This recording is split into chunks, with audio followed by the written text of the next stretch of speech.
দর্শকপ্রিয় অভিনেত্রী রুনা খান ক্যারিয়ারে এখন পর্যন্ত অসংখ্য নাটকে অভিনয় করে দর্শকদের মন জয় করেছেন তিনি। দিন যতই যাচ্ছে বয়স যেন তার কমছে। 41 বছর বয়সে এসেও রূপের দ্যুতি ছড়াচ্ছেন এই অভিনেত্রী।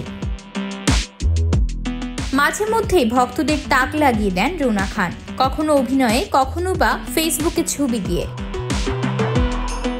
সামাজিক যোগাযোগ মাধ্যমে এই অভিনেত্রী জানালেন এক আশ্চর্য তথ্য। জানালেন নিজের চুল বটি দিয়ে কেটেছিলেন। ইডেন কলেজে পড়ার সময় হলে ছিলেন, সেই সময় এই কাণ্ড ঘটিয়েছিলেন বলে জানান তিনি। শুক্রবার ফেসবুকে অনেকগুলো ছবি পোস্ট দিয়েছেন, সেখানে দেখালেন নিজের চুল কিভাবে তিনি কেটেছেন। এক হাতে কাটা চুল ধরে রয়েছেন। ফেসবুক পোস্টে রুনা লিখেন, নিজের চুল নিজের হাতে কাটার ব্যারাম আমার বহুত পুরনো।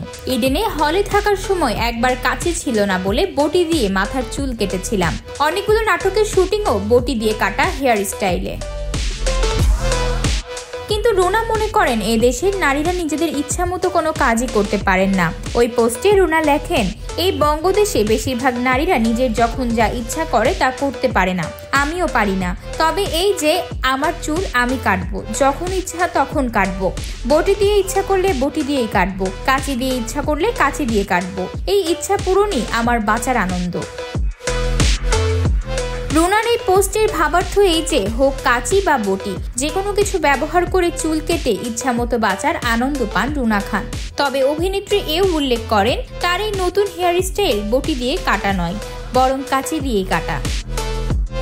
আতকিয়া মাইমুনা, বার্তা 24।